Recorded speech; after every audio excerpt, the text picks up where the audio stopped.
I'm Jim Check. You're watching Kelowna Now. I have with me on the phone and soon to be on the screen Ian Burns, all the way from Ottawa, Ontario, our nation's capital. How are you doing this morning, Mr. Burns?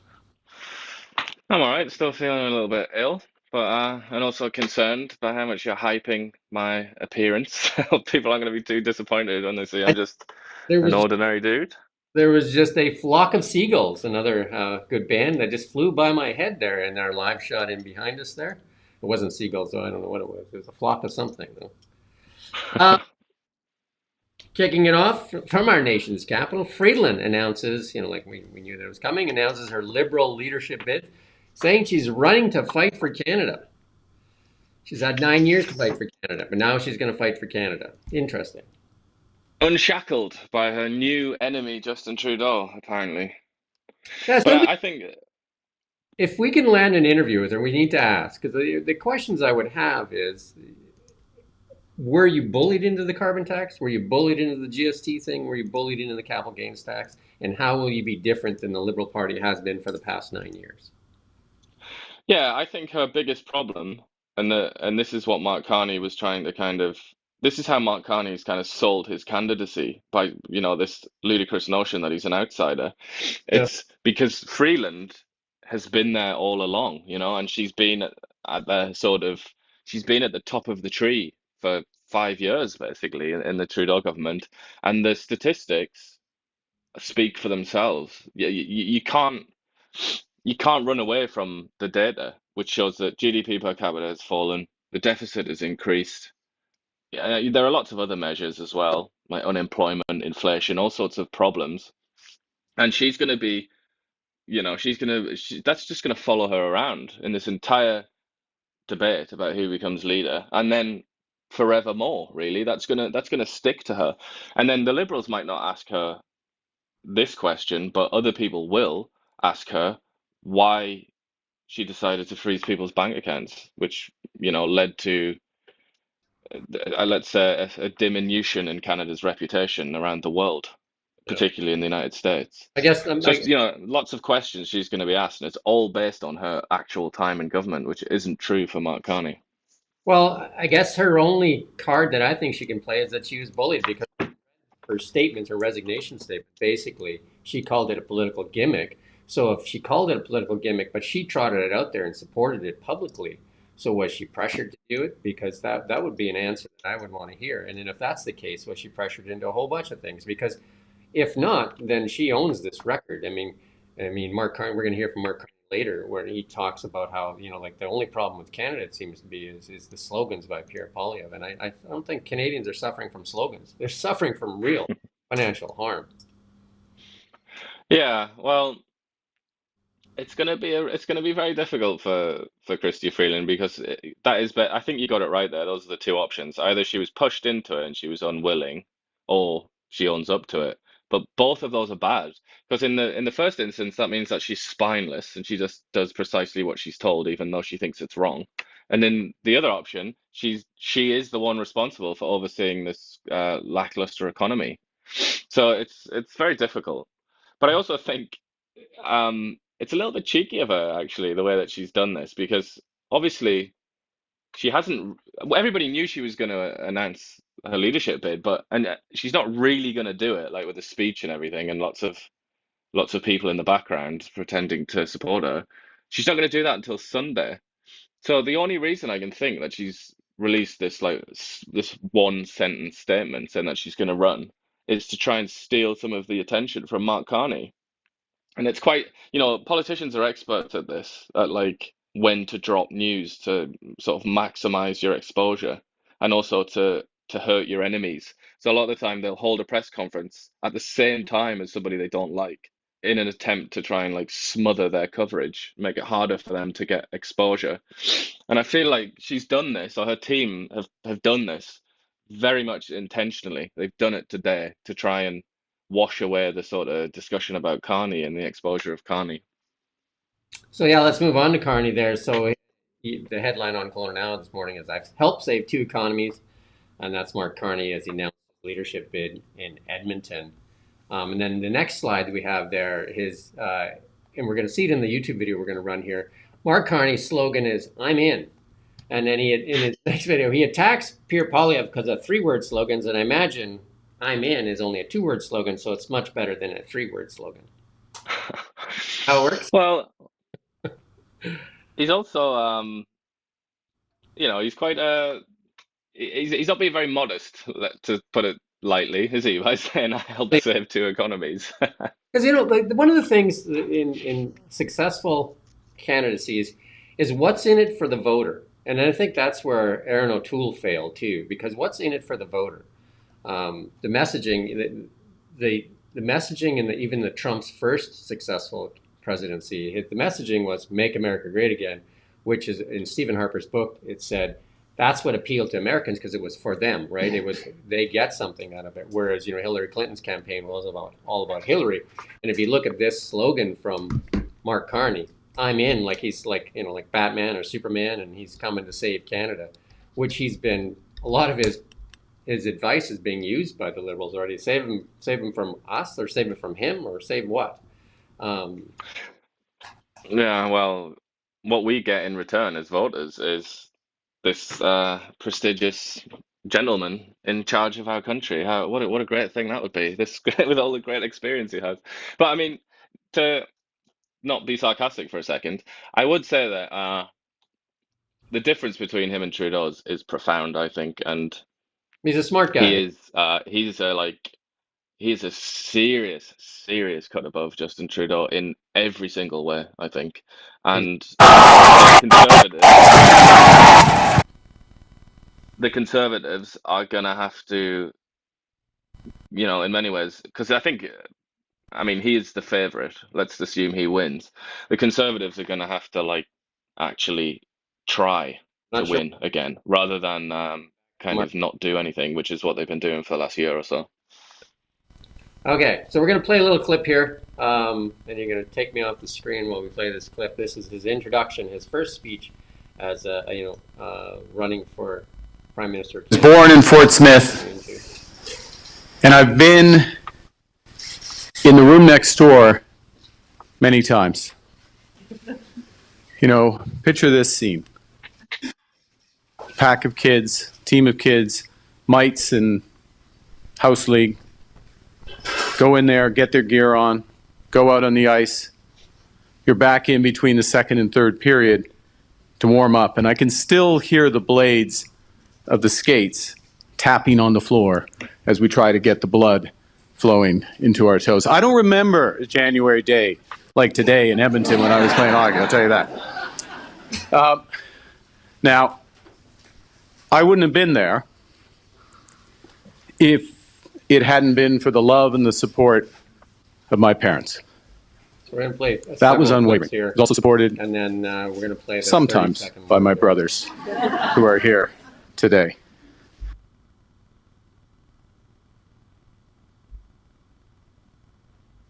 Woo!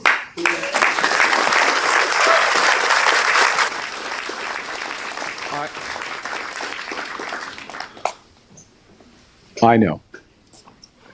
We can build bridges between each other. We can build the strongest economy in the G7. Canada is a proud nation of builders. And now, in these extraordinary times, it's time to build together. Thank you for your support. Let's go do it.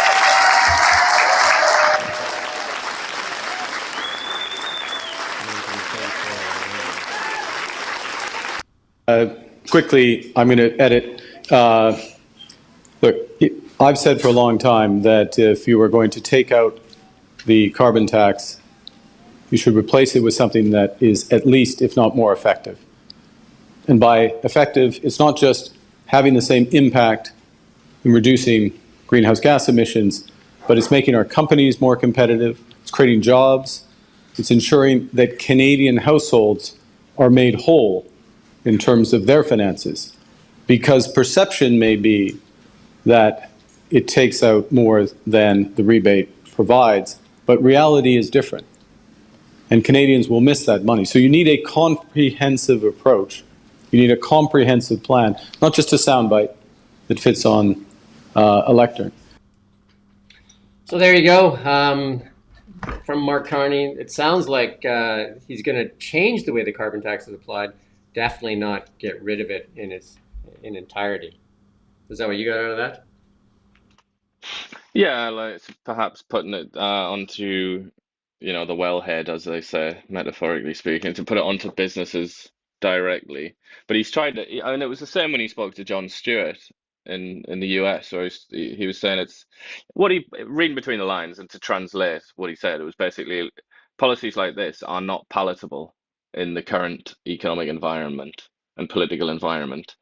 Therefore, we have to apply them in a different way that doesn't affect people's wallets. So That's that seems to me that would be his strategy. that's been the cornerstone of the Liberal Party, the climate change and the carbon tax. That is something that they've run and they've rebranded it several times, calling it the carbon rebate. Like there was an MP that said it's not a tax, that it's a levy. They tried to repackage it and resell it, and this sounds just like a new and improved repackaging by Mark Carney. Um, Probably a more intelligent way to do it, because he's definitely not. He's a very smart guy for sure. But Yeah, it's. I think really they dug themselves into a bit of a hole on this, on a lot of their environmental policies, and they're in a bad spot where lots of Canadians, possibly the majority, don't want any of this kind of stuff because they recognize that it affects their quality of life. But still, some of their core supporters in the Liberal Party and on the left generally, still, what's they going haven't dropped climate change as an issue. They're still really, really terrified about it, and they really want to get emissions down, and they want the energy transformation and all the rest of it. They're really stuck on that, and they're really passionate about that. So, as somebody that wants to be the Liberal Party leader, you have to kind of balance those two facts somehow. And I guess that's his attempt at doing that. But yeah, I mean, there's every suggestion that he's going to be better at doing that than Justin Trudeau was. But also, I mean, you didn't show any clips from it there, but he did take quite a lot of swipes at Pierre Poilievre, and that's got to be something that's worrying the Conservatives because Justin Trudeau, his attacks on Poilievre weren't really very effective because he couldn't really land a punch on Poilievre, but Mark Carney is a completely different person. Mark Carney has like vastly more experience than Pierre Poilievre, and he just mocks Poilievre as like an amateur, basically. That's kind of that's his position. And Poilievre and the Conservatives are gonna have to come up with some kind of a retort to that isn't just referring to him as carbon tax Carney. At some point, they're gonna have to actually answer those questions, and they're gonna have to face the reality that their candidate is not really very experienced in anything else in life other than being in Parliament. Again, I go back to this slogan, "I'm in." It's all about him and what's in it for the voter with "I'm in." I, Yeah, I think there's the arrogance for both of the potential candidates, for both of the potential leaders, Freeland and Carney. Their arrogance, or their like what's perceived as their arrogance and their aloofness and their like elitist attitude, that's definitely a vulnerability, I think, and something that will be exploited. But then again, Polyev, he's not completely free of accusations of arrogance himself, is he? So they're going to have to do it in a smart way. if you talk about slogans, though, his slogans again are, "It's what's in it for Canadians." Axe the tax, like that's a benefit to Canadians. I'm in. I don't see anything other than all about himself, and I would say Aaron O'Toole's campaign was very similar to that when he was a conservative. Yeah. Well, this is the thing with Carney, though. This has been going on so long, hasn't it? Ever since he was the governor of the Bank of Canada, there's been discussions about him becoming the prime minister, and all these attempts to kind of like draft him into politics, and it's almost like that like people have been begging him for decades to get into politics, and maybe that has kind of gone to his head, and he thinks like, okay, I'm gonna do it then. I'm gonna do it for you. I'm gonna come I in and save the world kind of thing. And think, that's obviously not an attitude that's gonna go down well. So yeah, they need to work on that as well. yeah, the only thing missing in the photo is a cape. But yeah, I mean, for all that, easy to mock, I would say. But I do think that the Conservatives now have a real challenge. If he wins, which it looks like he will, they're going to have to up their game, and they're not going to be able to mess around anymore, which I would say they have been doing for at least a year now. They've been coasting, and really they've not been clear, and they've not taken any hard positions on anything.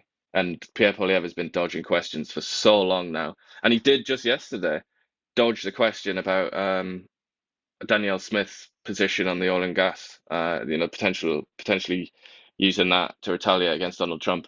He dodged the question 3 or 4 times, and I think with Carney, he's not going to be able to get away with that, I don't think, and he's gonna have to start answering questions like that. So we're gonna, again, presuming he wins, we're gonna see a big change, I would say, in the What in the political landscape. has Justin Trudeau formally come out in support of Carney, or is it just? I mean, I hear lots of rumors about it, but has he formally come out? No, and I would be very surprised if he did. I don't think he's gonna. I don't think he would formally do it. But I mean, behind the scenes, because you know, like we were saying yesterday, the Canadian elite is like embarrassingly incestuous, and such a tiny group of people that everything they do and say basically comes out in the press because there are certain members of the press that are also in that group, and it's very well documented that Trudeau is Carney's #1 fan. Yeah, and that's who he wanted to replace Freeland with Yeah, I mean, as it flies, finance minister. flies in the face of his big speech, though, that he gave on the American election about him being a feminist and that women can always count on him. So if he's Well, how do you know Mark Carney isn't a woman? we'll leave that there. Let's move on to the TikTok ban that's supposedly going to happen here before Donald Trump. They supposedly going to get banned for Donald Trump takes the presidency on January 20th, and I'm assuming Donald Trump would just reverse it because he seems to be the president of TikTok is going to be at the top of the stage there, along with Bezos and Zuckerberg and Musk, but the TikTok president is going to be seated next with them. Yeah, it's got very weird all of a sudden. I mean, there was a bipartisan sort of consensus on TikTok for a long time, and I think a lot of the Republican Party is still on board with banning TikTok. And Trump himself tried to ban it, didn't he? I'm not misremembering that. I think that was in his first term. That was in his first So term, it, banning it. sorry, what was that? In his first term, he was banning it. That's exactly right, and he took a lot of heat and pushback on it when he was doing it. Yeah, well, that's kind of the way things with Trump, isn't it? He gets criticized when he does it himself, and then a few years later, his opponents do it as well. But yeah, it's a bit of an odd one, yeah, and he's in a pickle, isn't he, Trump? Because I think he recognizes that TikTok was more favorable for him, wasn't it, in the election than it was for the Democrats. So I think they wouldn't want to get rid of a platform that is seen as beneficial to them. But at the end of the day, TikTok is owned by a Chinese company. Chinese companies are, you Yeah. know, basically owned by the Communist Party. I mean, you can use whatever word you want to describe the relationship, but the Communist Party in China has um, extensive control over It's owned by companies and individuals in China. So it would make sense for them to ban it, I guess. it's owned by ByteDance, and I think the reason that the Trump administration is looking at is not so much because it favored him, but it's really a platform of the youth, and we know that here in Canada as well. Like I mean, it is a very large audience for the young people, right? They've kind of moved away from the Facebook and that they say that's more of an old person's platform now, and TikTok and I guess Instagram Reels is where people spend their time. Yeah, I think TikTok, it's almost kind of 100%, isn't it, among certain demographics? So that just is the social media app, and that's like basically all they use to express themselves and communicate. So, I mean, they're obviously going to take it quite badly. And so I've already seen some people talking on, I think it was Twitter, about going over to like the Chinese version of uh, of TikTok and and just like they're going to look for Yeah. any alternative that they can find, really, that's as similar to TikTok as they can get, and that might end up being worse. So it might be one of the sort of unintended consequences of this ban. So a lot of creators on both sides of the border, that's their life now. That's how they earn their living. They're creators on TikTok, and TikTok shares that revenue with them. So that's their whole economic model. Yeah. And some of the stuff that comes out of TikTok, it's astonishingly high quality, I would say. That some of these kids produce where because they figured out how to record, like to do cuts and things, and to like they almost make like they can make like a mini drama, like a little sketch show or something, and the quality is it can it can be really high. So there's going to be a lot of people upset for sure. Joe Rogan, no friend of Justin Trudeau for sure, comes out. You have this in your five things, and he says some pretty mean things and derogatory things on. And he's got a big audience. He's the largest podcaster in the United States. Well, and they say in a lot of the media outlets call him the most influential media outlet in the United States. So he's got like even though people say why would you run this? I mean he is influential. He's the largest audience of any like news outlet. Like he's got big audience, right? Totally. I mean, you wouldn't be questioning why you would discuss this if it was like Walter Cronkite back in the day. And I know it sounds absurd, but he is the equivalent of that now. That he is the equivalent of kind of like the voice of America or whatever, or at least half of America. Well, So he's of extraordinarily high importance, I would say. Yeah, he has to be discussed. a lot of the liberal media outlets in the United States credit him for Donald Trump's victory, saying that they don't have a Joe Rogan. The silly thing is that Joe Rogan was on the Democratic side, and then they went too far for him, and then he switched, I guess. Well, yeah, Joe Rogan, Donald Trump, Robert Kennedy, Well, Tulsi Gabbard. It's quite a long list, isn't it? uh, Trudeau says everything's on the table, and when he met with the premiers, and then Well, that was just this morning that he said that. the big fight now with obviously Daniel Smith is the bad guy in this. They're trying to make her the um, the villain. Yeah, well, she has been made into a pariah, hasn't she? Because she's the only one. I mean, even Scott Moe, he's all in, and then, Doug Ford has had his run-ins with Trudeau. He's really called him out on a number of occasions in recent years, but Doug Ford is like absolutely all in, isn't he? And he's like the sort of almost like he's almost like the prime minister at the minute, Doug Ford, isn't he? He's taking a lead on all of this.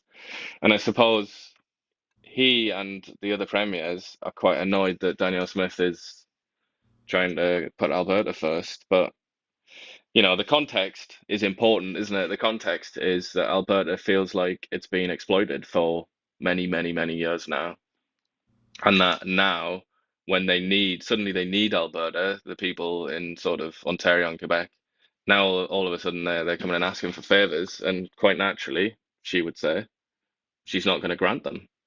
So, I mean, both sides, it's one of those intractable arguments, isn't it, where both sides clearly have valid points and they can't figure out a way to meet. So it's like a crisis within a crisis, isn't it? Not having an election and the Liberal Party proroguing government has made our country country's leadership weak, and like you said, Doug Ford's filled that gap or trying to fill that gap. But there's a poll put out there that shows that a large chunk of young Canadians would join the U.S. in exchange for citizenship and assets in U.S. dollars. Like a lot of young people are really hurting, and this is the weakness that Trump is exploiting right now. He's exploiting this vacuum of leadership. Like we need an election to fill this void. We need an election. We need a clear mandate, whether that's Pierre Poilievre or Mark Carney. We need a clear leader with a mandate, or Christia Yeah, Jagmeet Singh for that matter. yeah. I think this is going to follow Trudeau around in a way that maybe he wasn't predicting in terms of like his legacy. I think this decision to prorogue at this moment of all moments, Yeah. all the times, he prorogued Parliament before in what was it, 2019, 2021? He prorogued it then, and that was a bit controversial, but it's nothing like this because this is like it's not an exaggeration to say that this is this will determine the future of Canada, what happens, like maybe even the existence of the country as we know it now. If it leads to Alberta separating, let's say, for example, Yeah. then this could be one of the most important moments in the entire history of Canada. And Justin Trudeau is pro-rogue parliament so that Liberals can talk about themselves and further their ambitions. I mean, it's bad fare, isn't it? If I was Daniel Smith, my response would be, you want to show that you love Canada, you want to show leadership, call an election right now, and I will follow the lead. But I mean, she can say that easily because I think that the Liberals are really playing a selfish role here. Like, and it's just not for the betterment of Canadians. Well, it's also kind of, if you look at it objectively, try look at it neutrally. Like, for example, trying to imagine this was happening in another country. You would look at it and you'd say, God, that's dumb, isn't it? You'd say that is so stupid.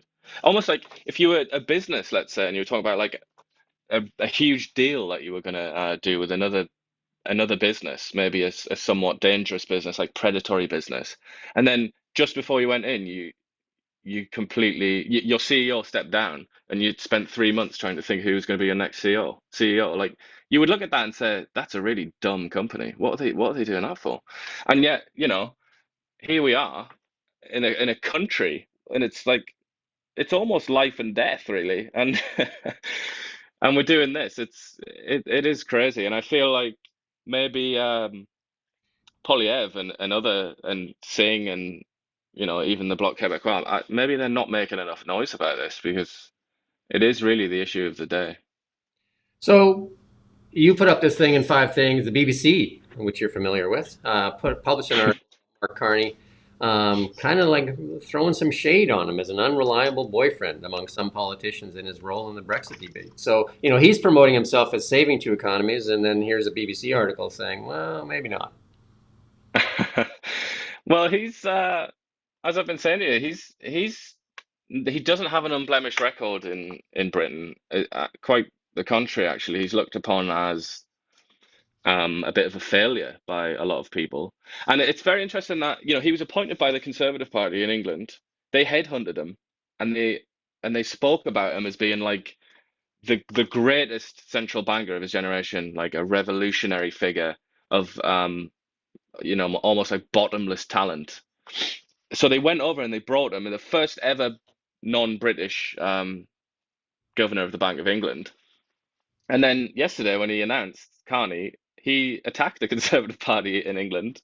So that sort of gives you an indication of what the relationship is like. It's soured, and he's now looked upon as a sort of left-wing activist almost, or liberal activist in a position of political neutrality. So that he basically violated the norms of political neutrality of the Bank of England, and he tried to convince the British to vote against Brexit, which very unusual to do that. The governor of the Bank of England is supposed to be like a very boring grey man that sits in the shadows and doesn't do anything, but Carney was very like present in the media, and then he was also accused of being a bit kind of vacillating and sort of not really giving clear hints, because obviously the markets kind of hang on the every word of a central banker, don't they? And that's where the unreliable boyfriend thing comes from. The MP who said that is now one of the most powerful people in the British government, in the Labour Party, and yeah, that was certainly his reputation. And then that's before we talk about look at the British economy if you're interested. Look at the British economy over the last sort of 15 years. It's been abysmal. It's been a wretched economy with high inflation, pretty high unemployment, which was then exchanged for an asset bubble and money printing. It's not been good, it's not a good record. So yeah, the BBC sort of goes into some of that, so it's worth a read. And that's the record he's claiming where he's done good, and then obviously the BBC is saying not so much. So I guess if you're interested in Mark Carney, it behoove you to read that because that's the experience that he's promoting, and then that's the record that they're saying is actually exists. Polyev says he'll back tariffs on U.S. bound oil to combat won't say if he'll back tariffs on U.S. bound oil. They're trying to get him to kind of go against Danielle Smith, and he didn't answer that question. We talked about that a little bit earlier there, right? So he's kind of like holding back on that. But that's, anyone that has followed Polyev over the last year or so, or maybe more than that, they'll know that this is like become increasingly common for him. He's becoming a major question dodger, and I feel like if it's Carney, who I think is a cut above Trudeau and also Freeland, if Carney's going to lead the Liberals, then there's going to be a spotlight shone on him and his penchant for dodging really serious questions. Because obviously this is a massive question that he might have to tell us what he's going to do as Prime Minister fairly soon, and yet he doesn't know, or he's too afraid to say. That doesn't really endear him to the Canadian people, I don't think. So he's gonna have to up his game a lot, I think. The IMF warns that Trump's plans could backfire on the U.S. They're saying all these tariffs could actually backfire on the U.S. I guess we're going to find out here in a very short period of time. Monday is the inauguration. Yeah, it's gonna be everybody's gonna be watching that, aren't they, to see what he says. Maybe he'll confirm in his speech. Yeah, the world. You put this up. The World Economic Outlook growth projections. Um, you want to talk to some of that? Well, what's interesting there is you look at Canada. Well, so look at the top there, US, Yeah. 2.7% growth next year. Oh, sorry, this year, and 2.1 the following year, and then Canada 2 and 2, kind of undoes Justin Trudeau's favorite claim, which he's been making on his US interviews that he did at CNN and MSNBC, which is that Canada's economy is forecast to grow faster than any other advanced economy, including the US, and that was this year that he was making those. Oh, actually, I think it was over a 2 year period. Yeah. But the IMF, which is pretty much the most respected in the business for this sort of thing, does not agree. So that's the end of that claim, I think, Yeah. for the Liberal Party. The really negative ones, we're seeing that in Europe, though, right? And you've been talking about this for a while. Germany and negative, and really slow growth. France, and like even Italy, like Europe, really having a tough time. And same with Japan and stuff like that. So, Just complete stagnation. I mean, the only positive one there is Spain, which has had uh, something of a crazy kind of explosion of growth recently, the and Ger- under a socialist party as well, which is quite confusing to a lot of people. the Germans, the auto manufacturing is their biggest hit. Closing plants, and the Chinese automakers really making a play. And it sounds like that there's Chinese have invested in many of the German automakers too, and it sounds like they're going to make more investment into the German auto market. And that's the way for them to get into the German auto market to begin with. Like they make investments in some of these well-known brands, and they've got investment in many of them, and it doesn't look good for the German automakers. Yeah, well, those European economies, the two big ones there, Germany and France, and then Italy, which is the next one after that, they are all very, very seriously sick, aren't they? I mean, just look at those forecasts, and that's you have to bear in mind as well that sort of running alongside that is the demographic disaster of Europe, with everybody basically retiring, not enough young people to work to pay their pensions, and just everything that follows on from that, the sort of demographic disaster that a lot of people have been warning about. Germany is really, really far down that road, and that's another crisis that the Germans are going to have to deal with. It's kind of like an omni crisis for the Germans.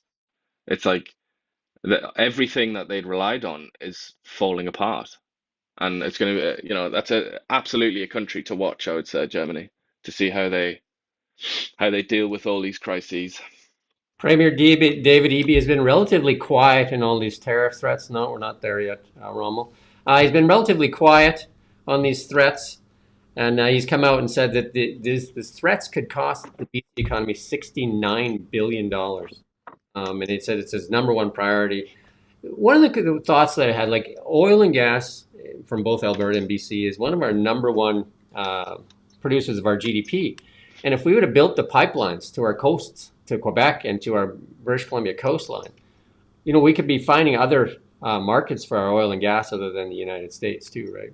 That's kind of back. Well, that is what Polyev said yesterday while he was in the process of dodging those questions and was too afraid to give his own view. He attacked Trudeau about which we can all remember quite vividly, I think, anybody that watches economics in Canada, when Trudeau said there was no business case for setting up the infrastructure to export LNG to Europe and Asia. I mean, how bad does that sound in retrospect, especially now that the US has suddenly become a potential enemy of ours, and we're left with landlocked natural resources.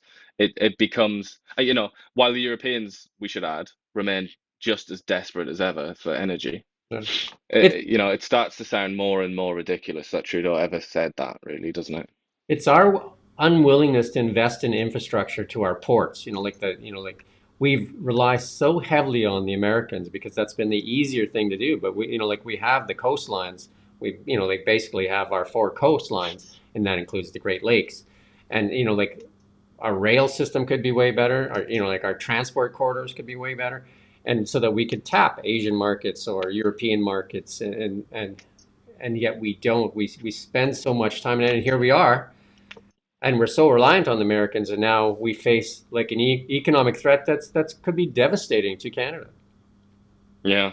Well, it's not only that we have these ports, you know, we should emphasize, and it's not really emphasized that often, like what an unbelievable advantage it is on this planet. Like just unfathomable advantage to have an Atlantic and a Pacific coastline. It's like, you hear that in the context of the US and how lucky they are, but we have that as well. It's like it's almost like you're so lucky as a country if you've got that. And not only that, but we have the shortest routes to both Europe and Asia Yeah. because of the way that you kind of sail north, really, don't you, to go around to sort of go over the curvature of the Earth. So we're Like, closer to Europe and Asia than the US. So theoretically, we could sell them gas and oil cheaper than the Americans could. yeah. And obviously, the Americans are selling it at least to Europe. So, but yeah, I mean,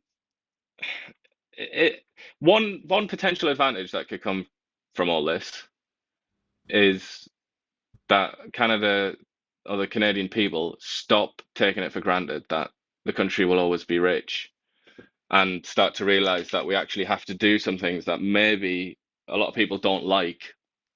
For example, building pipelines, and maybe we have to risk overruling and upsetting people that live in Montreal that despise the oil industry. Maybe it's just going to have to be done. And also Vancouver is another example because our national prosperity depends upon it. And I think it's beyond prosperity now. It's also national unity. And that's what Danielle Smith should remind us all of. Like Canada could break apart. It could cease to exist as we know it.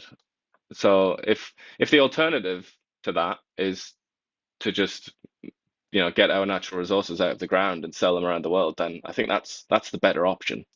This is what I think that the Liberal government will wear. They've weakened Canada both from our resource sector and right now in a leadership perspective. Like Trump is bullying us to no end because we don't have strong leadership. We don't have a strong mandate. We have basically a government in transition, and they've asked for more time for transition instead of like being expediting it because like and that in itself is what if I was Daniel Smith I would point to call an election right now so that we can face this threat with some leadership and with some resolve. Yeah, because it's divide and rule at the minute for Trump, isn't it? And that's like the easiest thing to do, especially when you're the bigger power as they are. They're going in there like, Julius Caesar, We're, divide and rule, and just we're relying, it's easy pickings. yeah, we're relying on mercy basically at this point. Well, that's what he said, isn't it? That's what Trump said.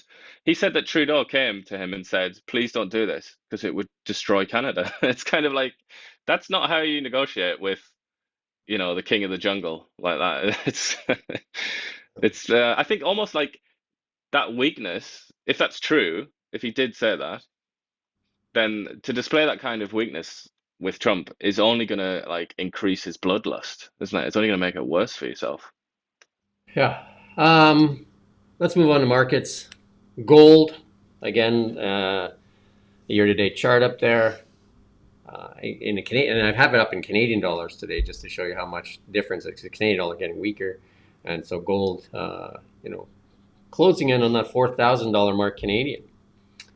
You can see that the chart looks like it wants to go higher. You can see it off the far right there, and then Bitcoin broke over that $100,000 mark. We've been talking about that for the last few days, and it looks like it broke out of that high. Like we talk about how it need to break above that higher lows, and it looks like it's done that now. So, and the inauguration happens on January 20th, and this could be the springboard that Bitcoin needs to move above that $100,000 mark. And then like lots of times when these things move, they move in a they gap, and then it'll build a base again somewhere else. But it doesn't look like right now that it wants to move down. Like the headwinds, or not. I mean the winds are in the sail of Bitcoin for sure right now. There's no denying that from a technical perspective. And the Canadian dollar looks weak. There's a double, like a little top there on the dollar tried to move higher. It definitely needs, the dollar needs, that is the stock chart of Canada. That's what the Canadian dollar is. And right now it's showing weakness, and it needs a leader. If we get a leader in an election with a clear mandate and a majority, you're going to see that dollar move higher. I can almost guarantee that if we have a clear mandate and a majority government that all of a sudden favors resources, that dollar moves higher. Yeah. And certainly if some kind of positive sounds can be made to come out of Donald Trump's mouth about Canada, then that would also probably do us some favors, wouldn't it? Even the oil and gas stocks have been selling off this last little while because obviously they're all worried about the tariffs that are coming, right? And again, Monday, it's Monday. Monday is like the next business day. Today it's Friday. Like this happens like right away, and these things could happen right away. And here we are with a government that has really no leader right now, and nobody's listening to Justin Trudeau at this point. Yeah, almost it's almost painful to hear it, isn't it? It's almost painful to hear it described. If you look at it, we go back to Joe Rogan, one of the most powerful voices in media today. You look at the words he's used, and I would say they're very derogatory, and that's Joe Rogan's kind of like MO. But that's what's being portrayed as for Canadian leadership in the bigger world. I mean, we're being laughed at by Yeah. the audience that he has is massive. I mean, and also not consumed not only in the US but everywhere, like including in England, but certainly in England as well, I would say, from my own sort of just personal experience. People's perception of Canada, it's quite bad now, I think, and it never used to be that. It used to be the opposite. Canada in England used to be considered almost like a paradise. It was like the greatest country in the world where everybody wanted to live. And I would say But that like, when I was in Vegas, a lot of people, when I said I was from Canada, they're just like, they feel sorry for you. And where it used to be the other way, yeah, I'd love to live in Canada. And it's just like, oh, we're sorry. yeah, it's like a tone of mockery.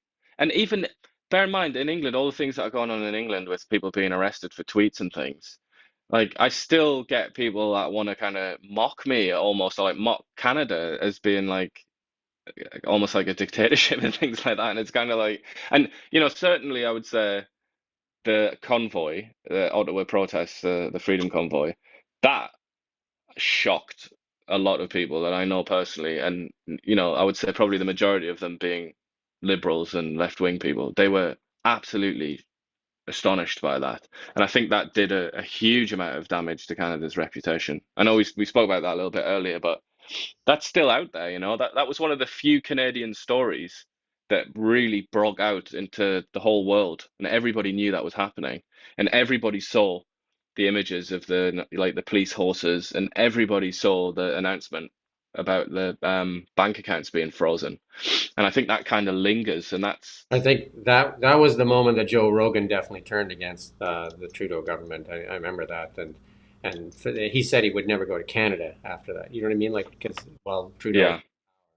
and it's just it is like the basic freedoms, and it seems like censorship was really one of the bigger things, and they were trying to push those bills through for censorship, and it seems like a lot of the people on the screaming left is censorship as their biggest thing that they were trying to push through all the time, and again, all they needed to do during that trucker protest was go up and meet with them, or have them come in and have a meeting. It seems so silly. Yeah, well, I remember being very intrigued by his strategy there because that did seem like the obvious thing, and it seems to me that that's what most political leaders would have done that. Yeah. But he chose the other option, and Even, I think that's because on a personal level, he had a huge amount of antagonism towards those people in particular and everything that they stood for, and I think he considered that like a personal battle that he needed to win. And in many ways, that was the beginning of the end for Justin, wasn't it? and I might get the name wrong, but I think it was Boris Yeltsin. Even when tanks were at his gate, he went out there and talked to them. Yeah, uh, and quite a number of examples. I mean, if you want to even go back to an absolute monarchy, like no freedom whatsoever for the people beneath you in the Middle Ages during the Peasants' Revolt, the king went out to meet the leader of that revolt. Later had him killed, obviously, but still did it because it was seen as necessary to like meet with these people who are expressing their grievances. Yeah. But that's kind of it seemed that was an error then. I mean, history will when this is all cleared up and the politics is kind of swept away and a more neutral perspective can be generated on this, then historians will judge that, and I think alongside this prorogation, maybe that will go down as a black mark on Mr. Trudeau. Well, let's move on to some uh, better stuff, or like more, I guess, positive. NVIDIA CEO Jensen Huang opened the CES by saying AI agents are likely to be you get this word here, multi-trillion-dollar opportunity. Multi-trillion-dollar opportunity. I listened to the speech. I was at the CES, um, and there was a lot of speeches there, including Linda Yaccarino of X. Lots of like really good speeches, and they're available too. And we can put some links up to them. You can go and listen to all those keynotes by many of the world leaders in technology. But a multi-trillion-dollar opportunity, and this is where some of the good stuff, some of the good news. We just talked about the economy, but there is a financial model for a better world with all this technology that's coming. It is pretty amazing in that regard, and we're going to show you some of that technology here. We're going to show you. And this is from the CIA director nominee John Ratcliffe saying, "There's only one country in the world that can parallel park a 200-foot rocket booster. The Chinese can't do it. The Russians can do it. And we can do it." You notice that he didn't say Elon Musk can do it because SpaceX is a military contractor for the United States, and it means that it is under the control and watch of definitely the U.S. And if we can play that clip there, Rommel.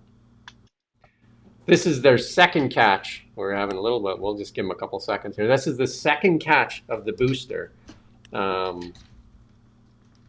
We're just having a little bit of fun here, trying to get it to work here, but might be working now. Did you watch that, Ian? The second booster? I didn't know. I'm eagerly anticipating the video beginning. Equally like plays with some of the buttons there. Yeah, and then they didn't have as much luck. We'll see, let them keep playing there. They didn't have as much luck with the Starship because that's the booster they caught, but the Starship did explode. So that Yeah, I saw that. and we were talking about like somebody was saying, oh, well, we could use the Starship to get somewhere from instead of like 5 hours to get somewhere, it could be 25 minutes if you use the Starship. But the disadvantage to that would be, the Starship blows up, right? And I think they would. Yeah. Oh, No, you're gonna want to have we the got safety down. coming. Look at this. You can go full screen if you can.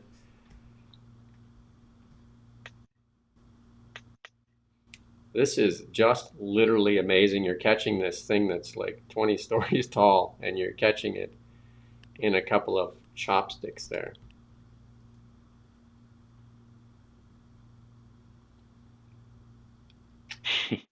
Pretty impressive.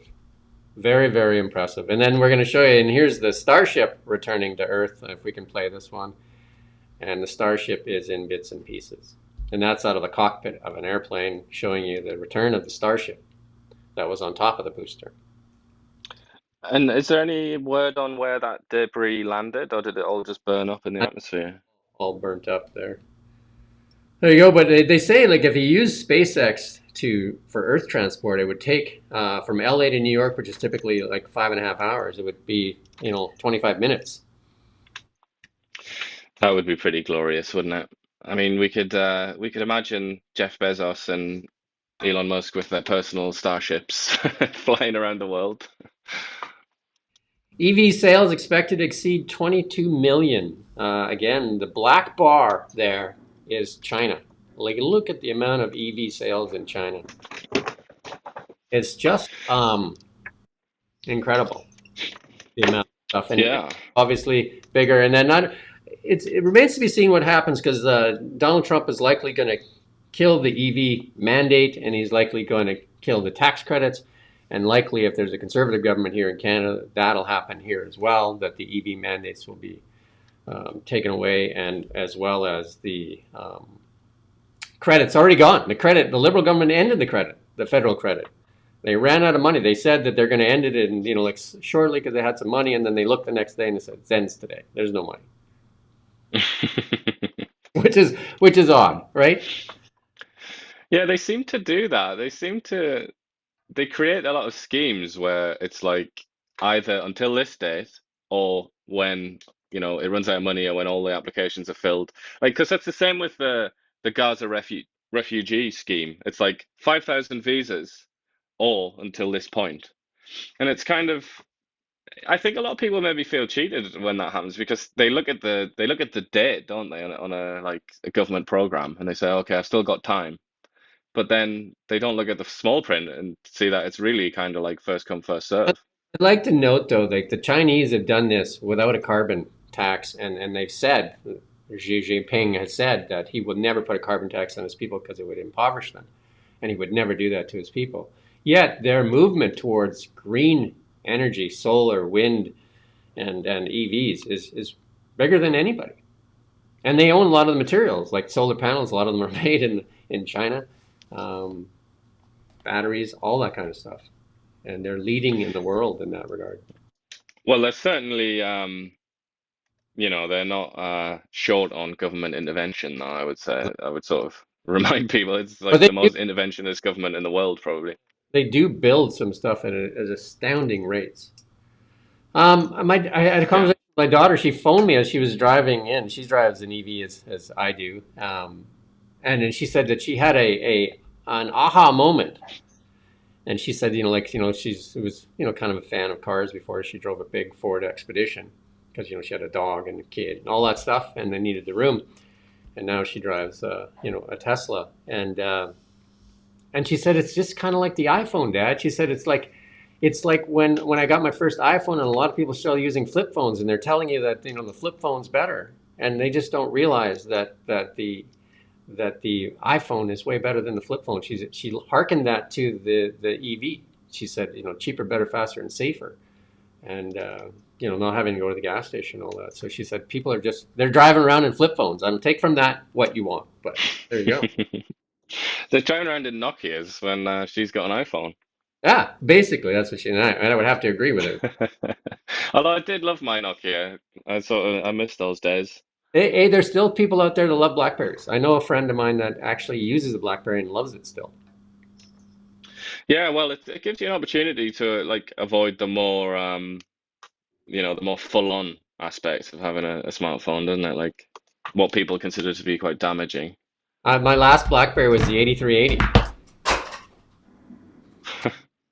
Anyway, and we have this other Tesla thing here. We just to show you. It looks like a fleet of Teslas that have went off to help in the fire, and this is just a bunch of Cybertrucks again because they are an energy source. They can power homes. They can power businesses, and they also are connected with Starlink. So they become basically mobile communication and energy hubs. And that's kind of like a really cool thing when you're in an emergency. And I can bet you right now, a lot of places, including the Department of Homeland Security, are saying we need Cybertrucks because we need them in emergencies. Because I don't think anything else can. Although the Ford F-150 Lightning does something similar to that, but they don't have Starlink, so they just have to use a Starlink in there or something. But How long could you power a house for with the battery of a Cybertruck? they say a week. Really? Wow, that's a lot more than I would have expected. There you go. And then the meme. This one's for you. You've- you're really bigging me up here, mate, for the big reveal. Due to being pretty, I will not be partaking in anything concerning suffering. And Well, that's certainly, the studies are in that show that that's actually just about true, isn't it? That appearances can really determine how hard your life is or how easy it is. and So it's then a true meme. and the good news, I don't have an image here, but after the prolonged conflict in Israel and Hamas, they're close to finalizing that ceasefire deal. So hopefully that thing holds, and that's um, the end of all that suffering that's Yeah, happening. that would be lovely. I mean, the hostage families, they're feeling pretty much like they've been tortured now because they I don't think even yet been told how many of them are alive Close. because they also trade for like bodies as well. So that's they're all sort of really desperate to find out. So January 20th, he said that he's going to end the Hamas war and the hostages returned, and he also said the Ukraine war's ended. So Monday, Yeah, we're gonna find out. Monday's not too far away. Lots of promises. Yeah, I wonder where Danielle Smith's gonna be sitting. It'll be interesting because I don't know any other politicians that are going from Canada. That's the only one I've heard of. I imagine Jordan. Yeah, I'm not sure. Yeah, Jordan Peterson, ambassador to the US there, maybe. And I'm sure that Kevin O'Leary's going to be there, isn't he? Yeah, so there'll be some Canadian representation. Um, maybe Danielle Smith can save Canada. Maybe she can beg for mercy for us. I don't know. We need I a. think she tried that, didn't she? Well, we'll see. We shall see. Anything else you want to cover off today? Um, I think we've done just about everything. I mean, one thing that we didn't mention earlier when we talked about EB, which I found very interesting at the time, but I haven't had a chance to write anything about it, is that he basically threatened or suggested that BC might cut off access to Alaska for Americans that want to drive up to Alaska. And I just thought That would be. nobody really seems to have picked up on that, but I think that's pretty huge, isn't it? I mean, that's like I that's a think big threat. that would be that would be one line too far across, probably, because that would be. I mean, the retaliation on that one would not be good. Yeah, well, this is why I question the wisdom of Trump's strategy here, because if he pushed Canada too far, then it could spiral, couldn't it? It could spiral in both directions, and it would be Yeah, very, very, very bad you for have the to, US as well as Canada.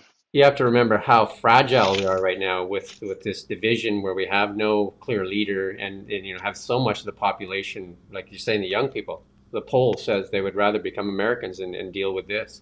I mean, there's been a lot of people frustrated, and the polls show that for the last 9 years, people want change. And this proroguing the government is very selfish and doesn't provide Canadians the voice they're asking for. Well, what it does is allows things like that to kind of emerge, like what's happening with Danielle Smith, EB saying maybe you're not going to be able to drive through BC to Alaska, Doug Ford saying various things. It allows for that kind of uncoordinated, scattershot approach, which I think is actually scaring people maybe more than it is reassuring them. Definitely not helping. I can guarantee you that. Yeah, Anyway, you really need a central force, don't you? hopefully next week we get your smiling mug up there and You can have that meme there. And we do hope you have a great weekend. And, like hopefully the weather's not so bad and you can get out and enjoy it. And if you're going up the ski hill, enjoy that as well. And we'll be back here Monday. And we do thank you for watching Kelowna Now. We don't just report the news. We live here too. We're your neighbors, bringing you stories that matter to all of us.